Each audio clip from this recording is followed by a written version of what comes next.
Hello, nice to have you join us on Newsroom series. I'm Dominic Iwiwa, and today our focus will be on the North Central region. We begin in Kwara State as the United Nations Children Fund has launched a major intervention in the state, introducing a ready-to-use therapeutic food aimed at saving the lives of children with severe acute malnutrition. UNICEF's intervention is in response to concerns that more than 2.9 million Nigerian children are suffering from malnutrition. In addition to this, it's appealing to the federal and state governments to prioritize the health of acutely malnourished children. The rising number of malnourished children in Nigeria has prompted urgent action from the United Nations Children's Fund. UNICEF is scaling up investment in nutrition programs across the country through its Child Nutrition Fund. One of such interventions is a new, ready-to-use therapeutic food, a nutrient-rich supplement designed to treat children suffering from severe acute malnutrition, which it unveiled in Kwara State, north-central Nigeria, in partnership with the state government. We have been, giving several reports nationwide on the number of children who are affected by severe acute malnutrition. So we are talking around around 2.9 million children in the country that have reached this level of need to be immediately attended. Kwara State and its development partner each contributed $100,000 for the procurement of the food supplement. The first batch will be distributed to health facilities across the state.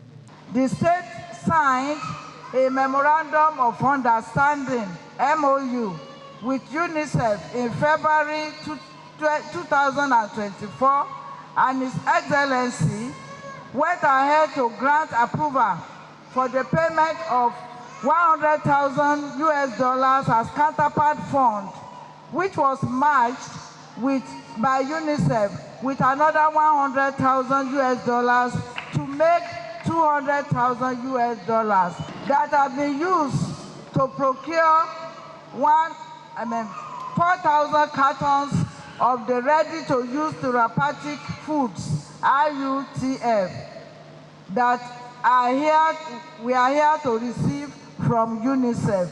The initiative is also strongly backed by state officials, including the Secretary to the State Government, Jubril Maman, and the Commissioner for Health, Dr. Amina El-Imam, who highlights the urgency of reaching children under the age of 5, the most vulnerable group affected by malnutrition. The desire to impact the lives of Kwara children positively and at the same time improve the narratives in nutrition indices in the state informed the decision to accept UNICEF's Child Nutrition Fund program. Kwara is a state in which multiple interventions are underway to tackle the scourge of malnutrition, but malnutrition presents itself in multiple forms. And unfortunately, despite our best efforts, we still have a number of children with wasting, stunting, and just general growth retardation. So when we have the less severe forms of malnutrition, with some dietary adjustments, it can be fixed. With a little treatment, it can be fixed. But in some cases where you have severe acute malnutrition, you might need to do something drastic, and that's what this is. The rollout of the ready-to-use therapeutic food marks a significant step towards combating child malnutrition in Kwara State and could serve as a model for other states. Over in the Confluent State, residents of Lokoja are calling on the government to make potable water available for them. According to them, their only source of water is the river, which now exposes them and their children to waterborne diseases. Meanwhile, the state government assures of efforts to rehabilitate the old waterworks to provide water for the populace. Water everywhere, but not a drop of potable water to drink for residents of Lokoja in Kogi State. For over a year, residents, including those around Kabawa, Adankolo and Lokongoma, depend on the water from the river for their domestic activities, even though it is untreated.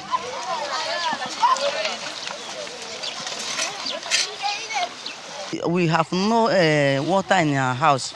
We suffer to climb, say we will fall. Some people, water, we carry them because of this water. Because whenever I want to face, if you draw, it will fall. The water we face here, as we have no tank, we use this to drink safe, and we use this to cook, bathing. Please, if the government can help us to give us water, we will be very happy to them. The situation was condemned by the state chapter of the Nigerian Labour Congress during this year's Workers' Day celebration. Your Excellency, sir, we wish to commend your effort in reviving the old Lokoja water works within a record of time.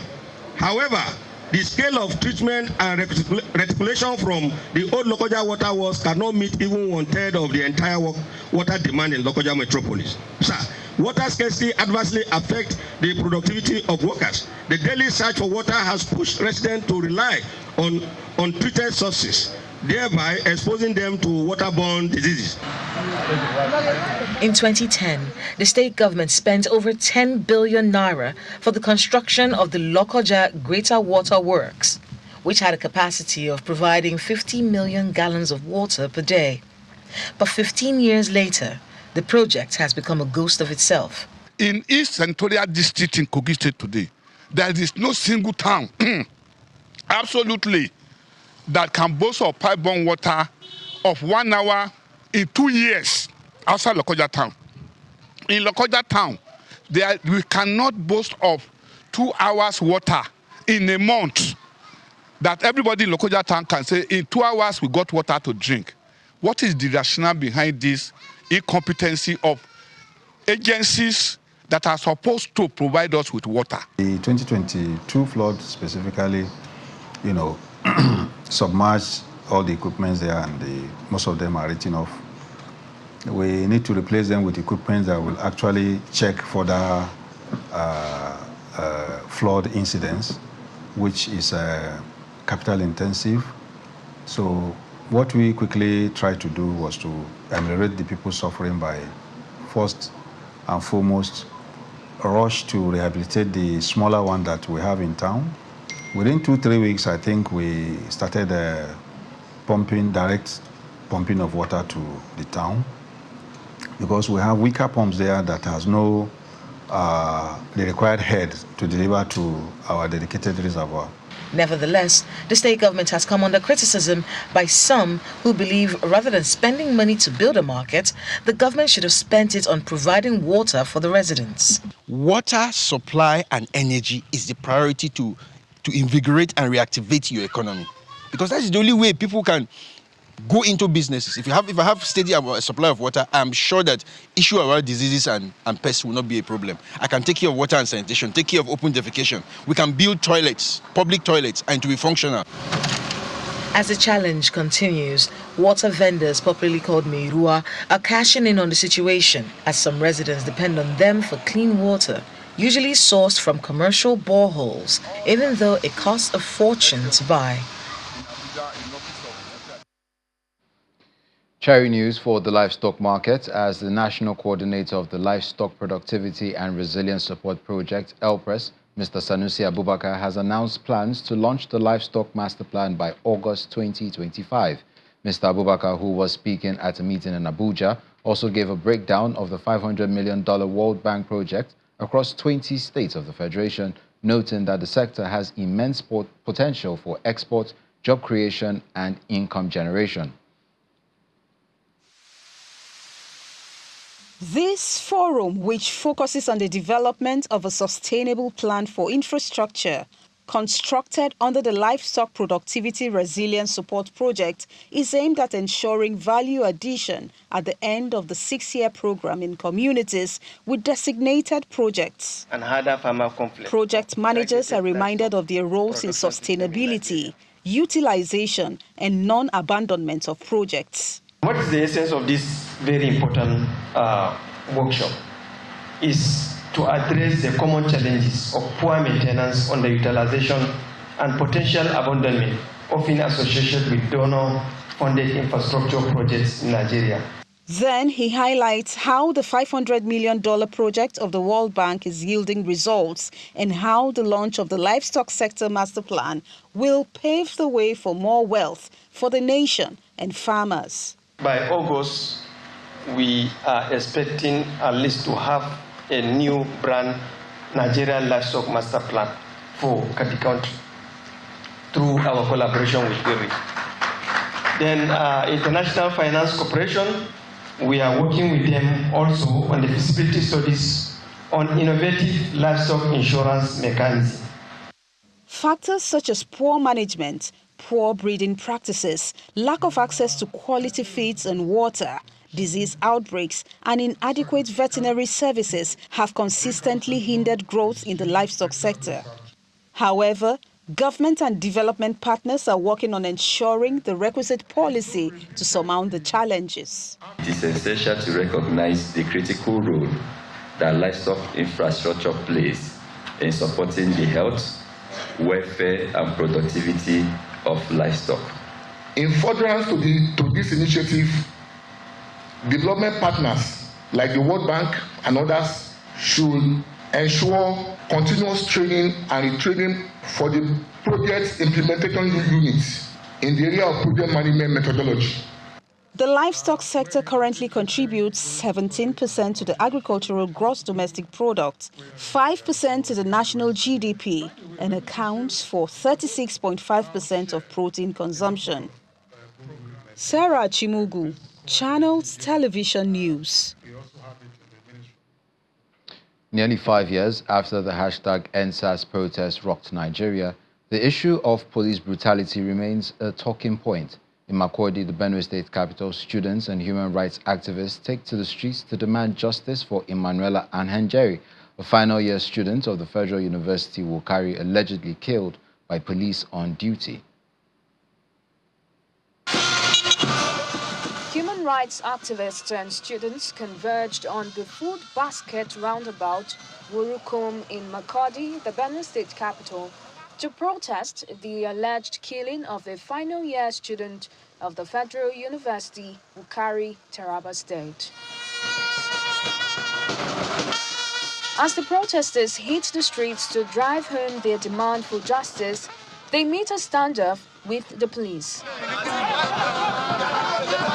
A successful negotiation allows the procession to continue through the police state command to Ogorioko Road and finally at the government house. She was the last person I spoke to before the end of the event. It's very painful.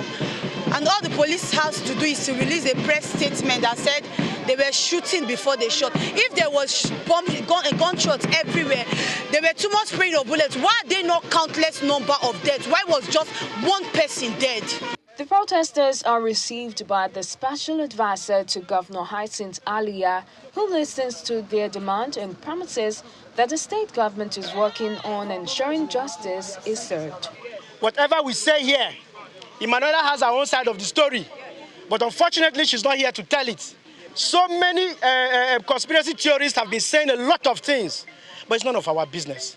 What we're concerned about now is how we will get justice for the young girl, her family, her mother, her father, and the rest of her colleagues, students, and the rest. I am begging the Commissioner of Police, please call your men to order.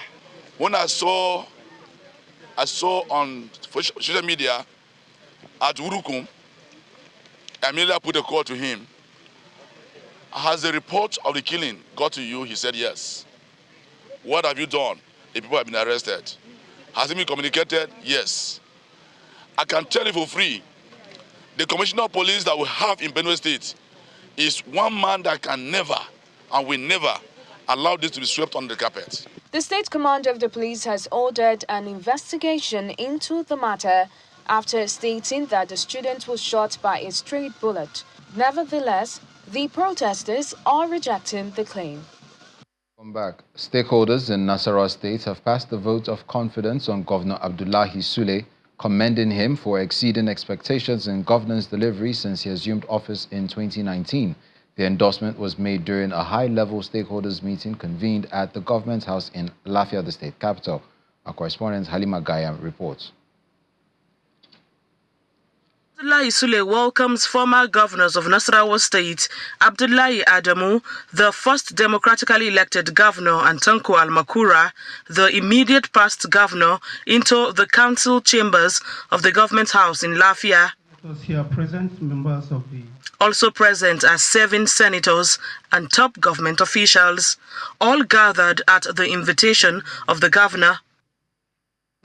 This rare gathering is focused on one agenda: determining the best use of the 9.5 billion naira refund from the federal government for the Lafia Airport project. The National Assembly. The project, now renamed the Usman Danfodio Airport, was taken over by the federal government in 2022, prompting the refund. Now, as I said, we'll discuss further about what was received, in what form, and the decision we have to jointly take together. But it's a matter that is very important for us to take, because we have to make a decision as a state. Acknowledging the initiative as unprecedented, former governors expressed their satisfaction with the governor's leadership style and commitment to inclusive governance.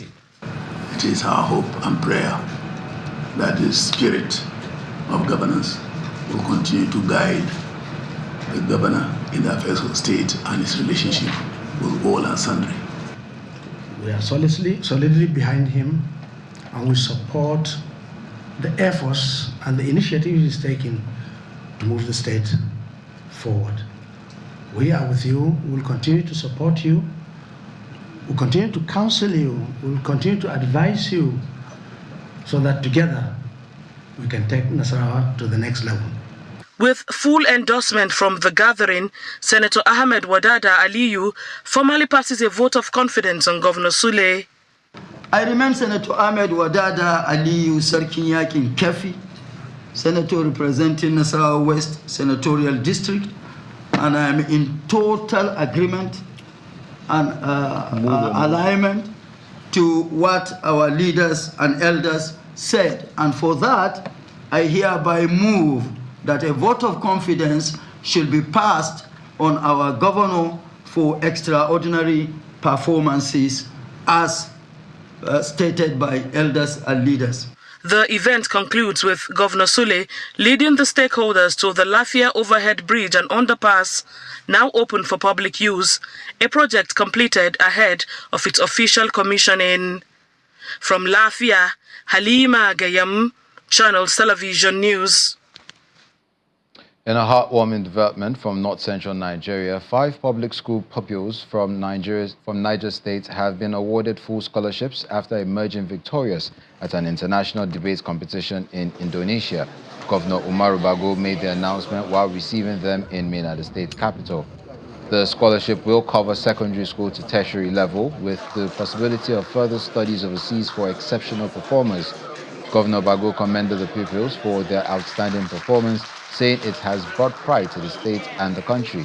In addition to the scholarship, the governor promised to give each participant's parents 500,000 naira and 5 million naira to the officials who led the team to the competition. To encourage these children is to give them scholarship.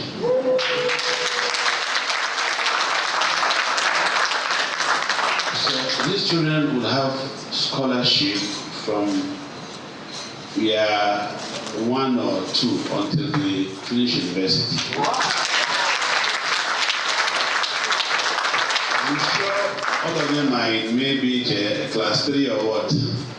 Class what are you in? Primary what? Primary 6, very good.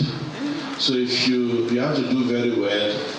If you do JS3, some of you will be given opportunity to go outside this country and school. And all of you that participated, to your parents, each one will get 500,000 naira. So you look after these children and make sure that they become something tomorrow. And to the organizers, to every other person that was part of this, another 5 million naira total. So that you can continue to teach our students to be best in Nigeria. New chapter begins for these bright minds who are grateful and excited. The young champions share their joy and appreciation for the recognition and support from the state government.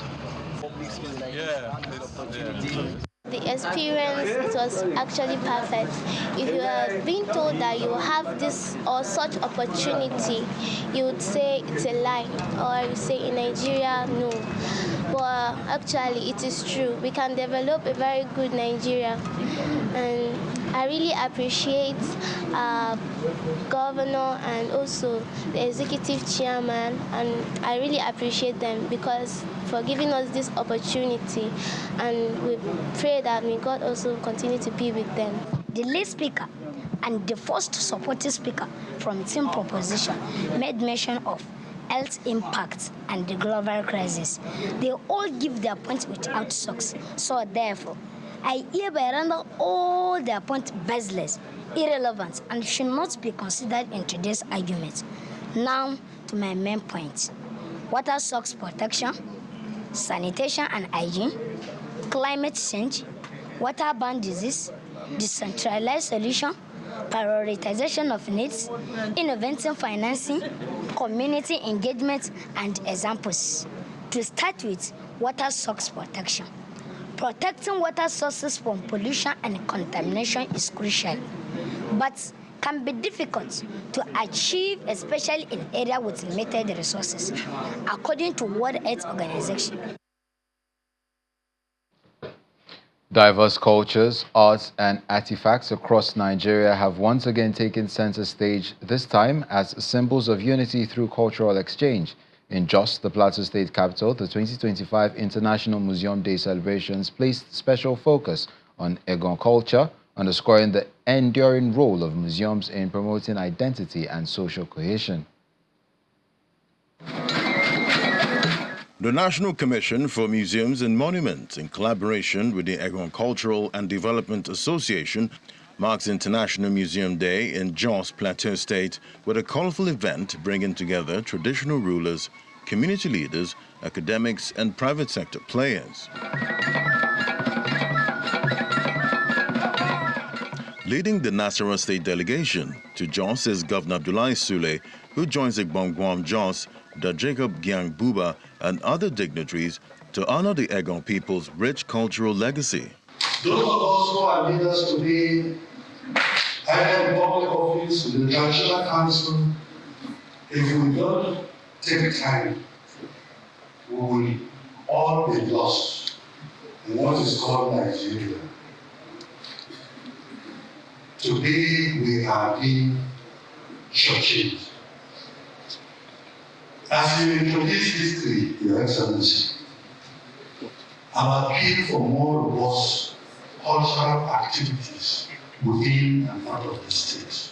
The traditional ruler of Egon, retired Justice Ahmed Alaku, expresses pride in the recognition of Egon culture at a national level. This year's focus, therefore, on Egon culture provides a unique opportunity to promote our culture, our heritage, and bring global visibility and attention to Egon land. And therefore, it's with profound gratitude to organizers for selecting Egon culture as the focus for this year's celebration. This recognition will highlight the richness and diversity of our people. Guest lecturer, Provost of the Federal University of Lafia, Professor Victor Duga, emphasizes the relevance of cultural values in achieving sustainable development, highlighting the need for long-term heritage preservation. For my recommendation, I will recommend that we have community-led initiatives. EGDA is very well positioned to promote indigenous systems of conflict resolution and reconciliation. Something has been said about curriculum for history, but I will add that the curriculum should have cultural content. That content that will teach people traditional forms of government and how they sustain societies in the past. There is nothing wrong with studying that. It gives us a better understanding of how to coexist even now. and to encourage structural interfaith dialogue that address tensions between Christianity, Islam, and traditional religion. Governor Sule reiterates his administration's commitment to tackling insecurity in the region to foster safer grounds for cultural exchange. We just finished a meeting about 10 days ago, the Northern Governors Forum, and we are going to have a meeting of the North Central Governors Forum, and we are going to start joint border operations of all the governors at the various sites so that we will make sure that most of these programs are there. These are the kinds of things that are there because we discuss frankly with each other in Kaduna and say that the period of slogans are over. The period of blaming somebody else is over.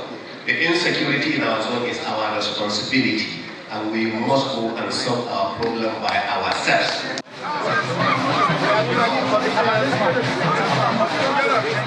The ceremony concludes with the commissioning of the new Egon Cultural Artifact Center, followed by a guided tour of an extensive cultural exhibition showcasing the unique heritage of the Egon people. And that's where we draw the anchor on this edition of Newsroom Series. I'm Dominic. Enjoy the rest of your day.